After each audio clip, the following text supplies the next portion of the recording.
Bonjour ou bonsoir et bienvenue pour un nouveau tuto Rox.fr. Dans cette vidéo, je vais vous parler des sous-zones de territoire. Alors, qu'est-ce qu'une sous-zone? C'est une zone faisant partie de votre territoire, mais où les règles peuvent changer. Vous pourrez assigner des permissions particulières, ainsi que des rôles personnalisés, même si le territoire ne le permet normalement pas.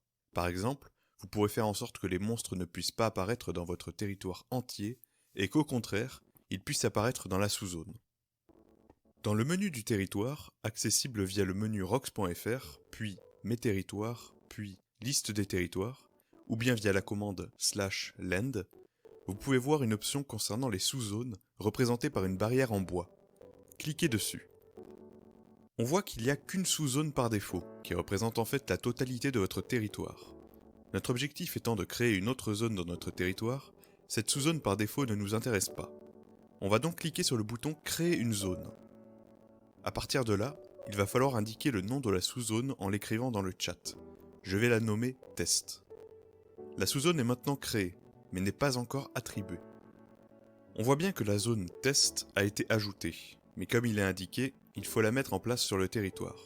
Pour cela, il va falloir passer en mode sélection, afin de choisir où sera délimitée la zone. Pour activer le mode sélection, vous pouvez aller dans le menu rox.fr, puis Mes territoires, puis cliquer sur la hache en bois. Vous pouvez aussi l'activer via une commande directement en tapant /land sélection. La sélection est rectangulaire. Pour déterminer la taille de la sous-zone, il faut relier deux points. Je vais la créer dans ce carré blanc. Je sélectionne le premier point avec un clic gauche, puis je sélectionne le deuxième point avec un clic droit. Un menu apparaît alors dans le chat. Mais avant d'aller plus loin, vous devez savoir que la zone sélectionnée ne concerne que les blocs strictement dans la sélection entre les deux points, à savoir ici seulement une couche de béton blanc. Si vous voulez une sélection allant du ciel à la bedrock, il va falloir utiliser la fonction expand de sélection. Pour cela, il suffit de cliquer sur la ligne correspondante dans le chat, ou bien d'écrire la commande /land sélection expand.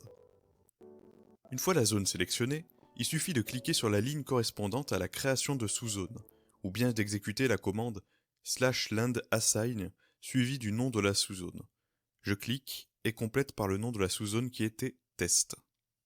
En exécutant la commande /land view, on voit bien la différence entre la sous-zone créée et le territoire. Désormais, dans le menu du territoire, vous pouvez accéder aux paramètres de la sous-zone.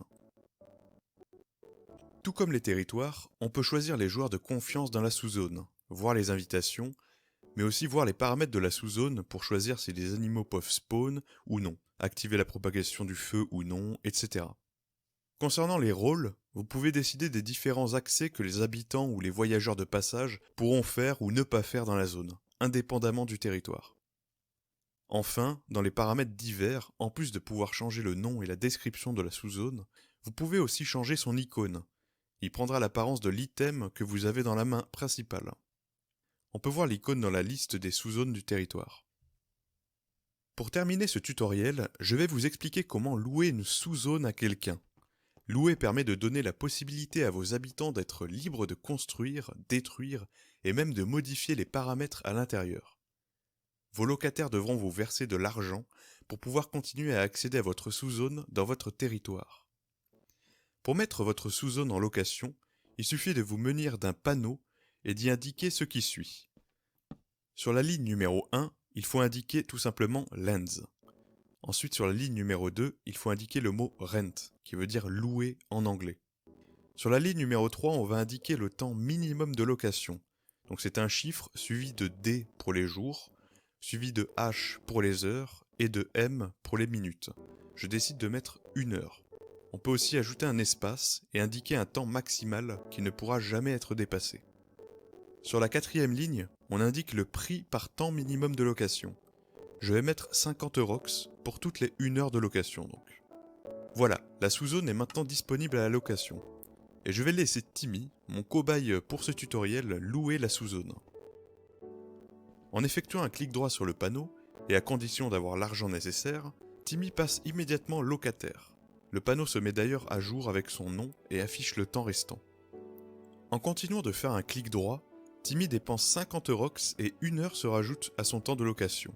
D'où l'intérêt de préciser un temps maximal si on veut éviter que les locations soient infinies. On peut aussi décider de mettre un temps de location très élevé pour simuler une vente si on en a envie. A noter que par défaut, même le propriétaire du territoire ne peut interagir avec la sous-zone lorsque celle-ci est louée, et il ne peut pas non plus changer le prix de location ou même détruire le panneau. Le propriétaire du territoire a néanmoins la possibilité d'expulser le locataire de la sous-zone en échange d'un remboursement total du montant de la location. Il suffit de taper la commande /land_rent remove tenant, suivi de la commande /rent remove tenant confirm pour confirmer l'action. Faites tout de même en sorte d'être en accord avec le locataire, ou bien faites-le vraiment si celui-ci est absent depuis très longtemps avant de prendre la décision de l'expulser. Eh bien écoutez, voilà qui conclut ce tutoriel sur les sous-zones, et si vous voulez revoir les bases des territoires, la vidéo est disponible, ainsi que la vidéo plus avancée sur les rôles.